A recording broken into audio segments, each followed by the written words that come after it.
This is 5 on your side at noon. Focused on you. As we go on the air at noon, dangerous heat settles over the bi-state. Here's a live look at the Gateway Arch. Temperatures were in the 90s by 9 o'clock this morning. We are on our way to the triple digits this afternoon.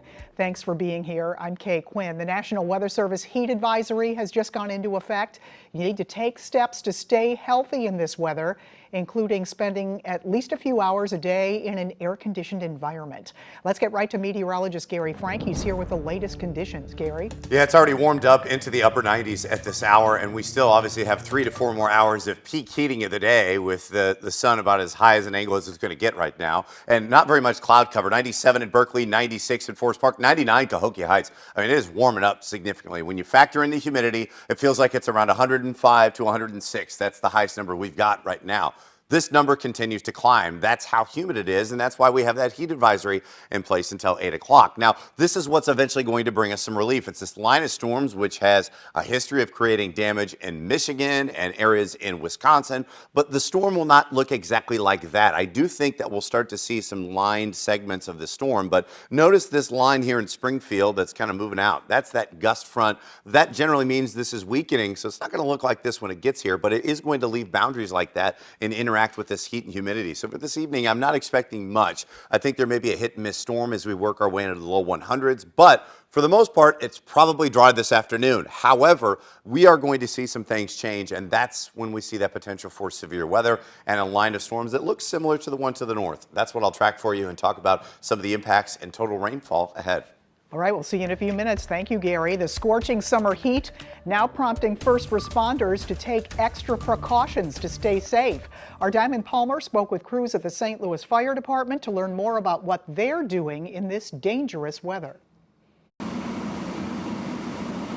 Each day, the St. Louis Fire Department says they have a meeting to discuss how many extra crews they'll need during extreme heat. Firefighters give each other reminders to take plenty of breaks, drink water, and don't push themselves too hard.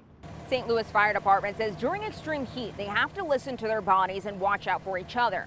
The CDC says when it gets this hot, people working outside may be at risk for heat stress, a condition that can result in heat stroke, heat exhaustion, heat cramps, or heat rashes. Now imagine dealing with all of that while wearing full fire gear. The department says they've had scary situations in the past where firefighters have passed out due to pushing themselves too hard. You have 50 plus pounds of gear. It's already hot, near 1,000 degrees in an environment that you're actually working, and you come outside. So it's very important for us to realize when we've kind of reaching that threshold because it's a very real thing. The St. Louis Fire Department is urging you to cool down at any of the nearly 20 cooling centers across St. Louis City. These cooling centers are inside libraries, churches, and community centers providing air conditioning, water, and relief from the heat. The cooling centers are activated anytime the temperature reaches 90 degrees and above for 3 days in a row. If you are working outside or don't have air conditioning inside of your home, don't sweat it. Cool Down St. Louis provides help for people that need air conditioning and also helps people pay their utility bills who may have gotten their power shut off during these scorching temperatures. For all that information, you can head to our website, ksdk.com. Reporting in St. Louis, Diamond Palmer, 5 on your side.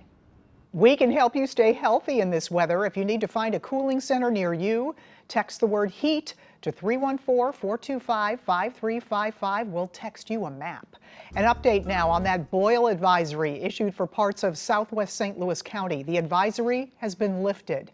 Missouri American Water made the announcement just 2 hours ago on social media. Here's a look at the area that was affected. The boil advisory had impacted about 10,000 customers in Fenton between Interstate 44 and I-270. This afternoon, a 16-year-old is in custody in connection with a weekend car robbery in Forest Park. The robbery took place Saturday night along Grand Drive. Police say a 74-year-old woman was walking in the park when a 16-year-old attacked her and stole her keys. She suffered a minor arm injury. About an hour and a half later, police found her vehicle and arrested the driver. The vehicle was returned to the victim. So far, no word on any charges. An urgent message this afternoon from a local firearms expert. Talk with your children about gun safety. It follows scary moments Saturday when a masked teen stood up in a crowded movie theater in Creve Coeur and began shooting a toy pellet gun. Police tell us at first, moviegoers didn't know it was a toy gun until he started shooting at the crowd. Prime Protection STL teaches children the do's and don'ts of all guns, real and fake. Experts say since the toy guns that dispense water beads are growing in popularity, it's important you speak with your children and set some ground rules. We only play with this in the basement or in the backyard. And you are not allowed to take this outside of the house because somebody could see it as a threat. You should also secure the area so that nobody can walk upon them and see them playing with this and think that it's a real gun. Experts also say make sure your children are wearing glasses or goggles to protect their eyes. Also, if you're going to buy one, consider a bright colored toy gun so it's not confused with a real one. Right now, St. Louis leaders voicing their concerns about downtown safety. 5 on Your Side's Laura Barczewski sat down with city leaders to talk about what needs to change to make the city safer. This is heartbreaking on so many levels. Around 2:30 in the morning on Sunday, St. Louis police say a fight broke out between several women near City Garden at 10th and Market Streets. At some point, several men started shooting, killing one man in his mid-20s and injuring 5 others. The victims and some of the suspects, a few of them were from the city, but they also came from St. Louis County and St. Charles County. So people are bringing guns into our city and wreaking havoc in our downtown. St. Louis Circuit Attorney Gabe Gore says his office is ready to prosecute the suspects as soon as possible. And we're prepared to do that in this case once the investigation is complete and an application for charges is made. Mayor Tashara Jones says the metro area has already committed to reducing homicides by 20% over the next 3 years in the Save Lives Now initiative, but it's not enough. The blood is on the state's hands. They need to make a change in state law to allow us to either make our own laws, or they need to consider the safety of all Missourians. This happened in Alderwoman Kara Spencer's ward. She says a law that recently went into effect prohibiting people from openly carrying or displaying guns unless they have a concealed carry permit is part of the solution, but cracking down on unauthorized gatherings at parks could be another tool. Our police department, it's my understanding, did clear the area about 2 hours prior to this, and keeping those areas clear of unsanctioned, unorganized gatherings is important to the public safety of all of us. Gore says while this is tragic, it doesn't show the whole picture. I don't think that something happening at 2:30 a.m. among a group of people who have chose to congregate illegally in a city park at that hour is indicative of, public safety in downtown. Laura Barczewski, 5 on Your Side. Happening today, St. Louis City leaders are meeting to focus on street safety, and they want your feedback. Up for discussion, upgrades along Grand Boulevard. The first of 2 public meetings is today at the Herbert Hoover Boys and Girls Club on Grand. It runs from 4 to 8 p.m. The second session is Thursday at St. Mary's High School at the same time. Also happening today, EPA officials will host a public meeting to discuss 2 contamination sites, Coldwater Creek and the St. Louis Airport site.